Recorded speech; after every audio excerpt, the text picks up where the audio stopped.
So guys, कल सिर्फ एक स्टेटमेंट ने मार्केट को भी रन दिया। बीएससी, सीडीएसएल, एंजल वन और एनएसडीएल ये सभी कल के दिन एक अच्छी तेजी पर देखने को मिले। कल मैंने आपके साथ सीडीएसएल, बीएससी और एनएसडीएल पर वीडियो डिस्कस किया था। एंजल वन भी अच्छी खासी तेजी पर था, स्टेटमेंट आप सभी को पता है। लेकिन दिसंबर के महीने में भी एक और काम होने वाला है वॉल्यूम्स पर। यस, लॉट साइज बदलेंगे जिसके बाद वॉल्यूम्स यानी कि मार्केट में और लिक्विडिटी बढ़ेगी। तो ये न्यूज जो मार्केट के अंदर है ना, और फर्दर बूस्ट दे सकता है आपके इन 4 कंपनीज को।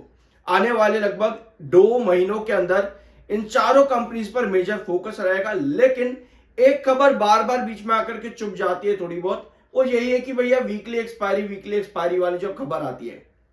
बट कल कहीं ना कहीं इन सभी रूमर्स पर जो मार्केट के अंदर है, सब पर ताला लगता देखने को मिला। अब देखते हैं आगे क्या होता है। आपके एंजल वन पे बीएससी का वीडियो बाद में लेंगे। अगर आप बीएससी, सीडीएसएल या एनएसडीएल का भी वीडियो चाहते हो तो चैनल पर अवेलेबल है। बट अगर आप आज फिर से चाहते हो तो कमेंट बॉक्स में यस जरूर लिख देना और सब्सक्राइब जरूर कर देना। I am NISM 7 certified. चलते हैं आगे, शुरुआत करते हैं आपकी खबरों से। सो ये है आपकी, पहले ये पॉइंट देख लेते एक बार। सो लास्ट वीडियो जो हमने एंजल वन का लिया था उसमें हमने 2 लेवल्स मार्क किए थे, 2520 और 2620। ये लेवल से आप बहुत ज्यादा फेमिलियर होंगे बीएससी लिमिटेड में भी। ठीक है, तो बीएससी में भी यही 2 लेवल आपके काफी ज्यादा क्रूशियल रहे हैं और एंजल वन में भी सिमिलर कंडीशन है। कल के सेशन में 2620 एंजल वन देखने को मिला है और उसके नीचे आकर के क्लोजिंग दी है। अब देखना यह है कि एंजल वन क्या और बड़े ब्रेकआउट दे सकता है। जिस तरह का स्टेटमेंट कल आया ना, ये वाला फाइनेंस मिनिस्टर की तरफ से जिस तरह का ये स्टेटमेंट कल के दिन देखने को मिला है, फ्यूचर एंड ऑप्शन सेगमेंट को बंद करने जैसी कोई भी चीज नहीं करना चाहती सरकार और ना ही सेबी। तो ये स्टेटमेंट मार्केट को और बूस्ट कर सकता है। देखो यहां पर, remark that the government is not here to shut the door on the future and option segment. ये पॉजिटिव स्टेटमेंट मार्केट के अंदर फर्दर ब्रेकआउट दे सकते हैं। और दिसंबर में, अक्टूबर से वैसे शुरू हो चुका था, बट जो भी आपके नए लॉट्स आएंगे ना, वो आपको दिसंबर से देखने को मिलेंगे। The size for Nifty financial services will change from 65 to 60। और जो आपके पुराने लॉट थे जैसे कि 140 वाला लॉट अब आपका 120 का हो जाएगा। तो इस तरह की जब खबरें मार्केट के अंदर आती है ना, ये मार्केट में वॉल्यूम्स इंक्रीज करती है और जितना मार्केट में वॉल्यूम बढ़ेगा उतनी ही मार्केट में लिक्विडिटी बढ़ेगी। तो भैया जितना लिक्विडिटी बढ़ेगा उतना ही मार्केट में पैसा बूम करेगा और जब मार्केट में पैसा बूम करेगा तो मार्केट भी बूम करेगा। सारे एक दूसरे से इंटरलिंक्ड है। तो मार्केट में पॉजिटिविटी आने के पीछे के रीजन हमें पता चल चुके हैं यहां पर। बट एक और पॉइंट है, बिहार का इलेक्शन। आपको पता है कि एनडीए आज की डेट में जहां जहां इलेक्शन जीतती चली जाती है, मार्केट भागता चला जाता है। कई बार आप लोगों ने देखा होगा, मार्केट में जैसे ही जैसे ही बीजेपी या एनडीए पर कोई भी टेंशन आती है, हारने, सीटें वीटें इधर उधर होती है, थोड़ी बहुत वोटिंग आगे पीछे हो जाती है, तो मार्केट कितना कितना पॉइंट एक ही सेशन में गिर जाता है। तो बिहार इलेक्शन एक बहुत क्रूशियल स्टेप रहेगा आगे मार्केट को फर्दर बूस्ट देने के लिए, क्योंकि मार्केट भी एक इंपॉर्टेंट बेस पर खड़ा है। 83,000 की जो रेंज है ना मार्केट की, ये इंपॉर्टेंट बेस है। यहीं पर ही मार्केट अगर टिकता है और एनडीए इलेक्शन जीत जाती है तो भैया मार्केट को और फर्दर बूस्ट मिल सकता है। बस यही एक नींव मार्केट को चाहिए होगी अब आगे। ठीक है, और इसके अलावा यस, एंजल वन में खबरें जो है, जैसे कंपनी ने 2 दिन पहले अपडेट दिया था अक्टूबर के डाटा के बारे में। 34.57 मिलियन क्लाइंट है कंपनी का। जो कंपनी ने अक्टूबर का डाटा दिया है ये वाला, 133.76 मिलियन ऑर्डर से और 57.91 बिलियन कंपनी के क्या है, एवरेज क्लाइंट फंडिंग है। ये डाटा कंपनी ने अक्टूबर के महीने का प्रोवाइड किया है 2 दिन पहले आज से।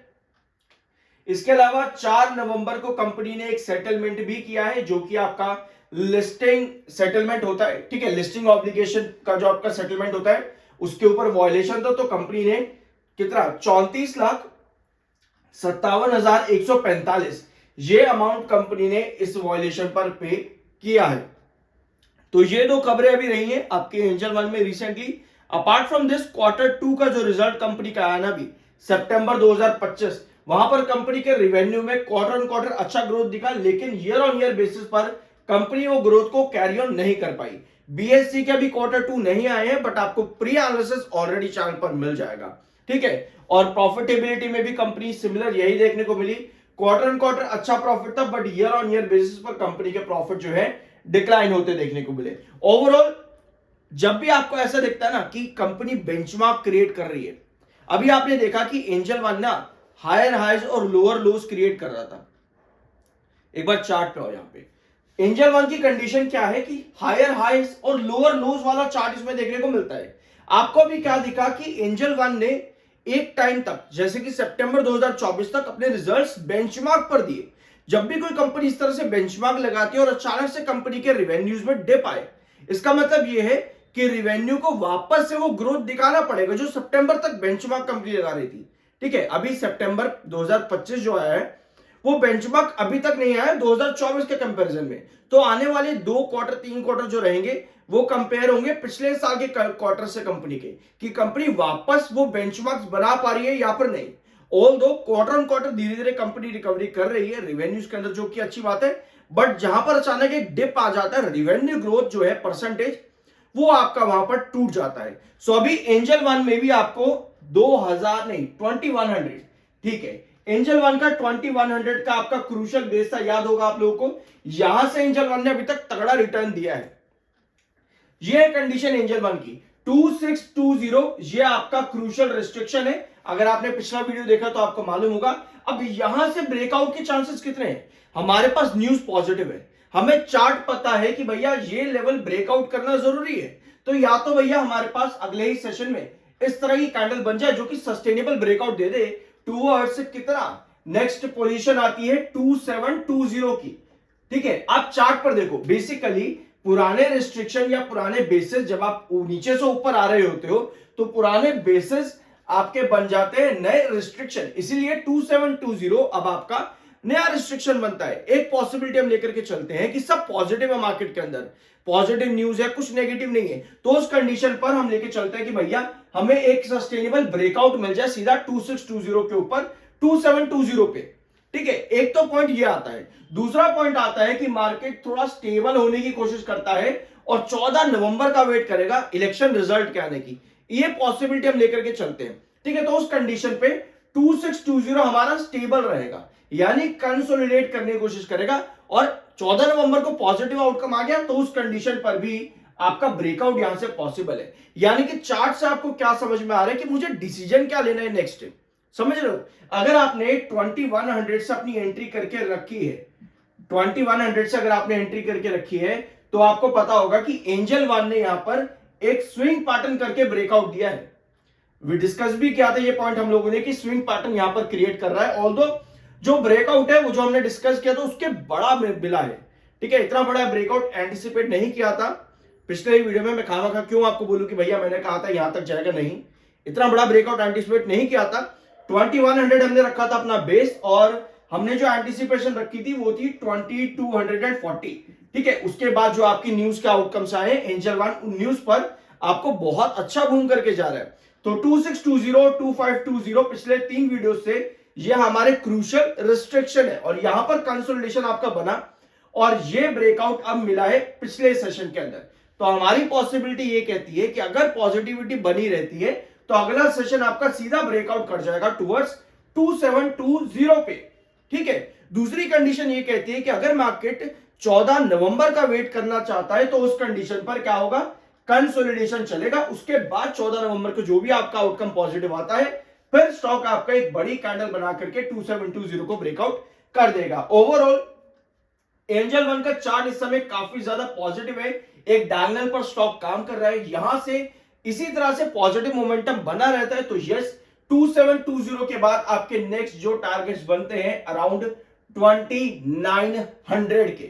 तो भैया पॉजिटिविटी बहुत ज्यादा है इन चारों ही कंपनीज में। फिलहाल एनएसडीएल को थोड़ा साइड रखेंगे, इस पर सारी डिटेल मैंने आपके साथ डिस्कस कर रखी है कल और परसों के वीडियो में। बट ये सीडीएसएल, बीएससी और एंजल वन अगर इसी तरह से पॉजिटिव मोमेंटम बना रहता है और दिसंबर में जो आपके नए लॉट आ रहे हैं वहां से लिक्विडिटी मार्केट में बढ़ती है, तो भैया ये तीनों ही और फर्दर ब्रेकआउट की तरफ जा सकते हैं। बाय सेल की कोई रिकमेंडेशन नहीं है, वो आपकी अपनी मर्जी और ओपिनियन होना चाहिए। मिलता अगले वीडियो में। और यस, जाने से पहले एक पॉइंट और सुनना कि बीएससी लिमिटेड में कल जो ब्रेकआउट मिला है उसके पीछे न्यूज सिमिलर है भी हमने यहां पर देखी। चार्ट जो है मैंने आपके साथ परसों की वीडियो में लॉन्ग टर्म डिस्कस हमने किया था कि लॉन्ग टर्म बीएससी कैसा दिख रहा है, ठीक है। तो उसके लिए आप परसों का बीएससी का वीडियो देख सकते हो। बाकी जो भी पॉइंट्स रहेंगे आज के वीडियो में बीएससी के हम डिस्कस कर लेंगे। सब्सक्राइब कर देना। मिलता अगले वीडियो में।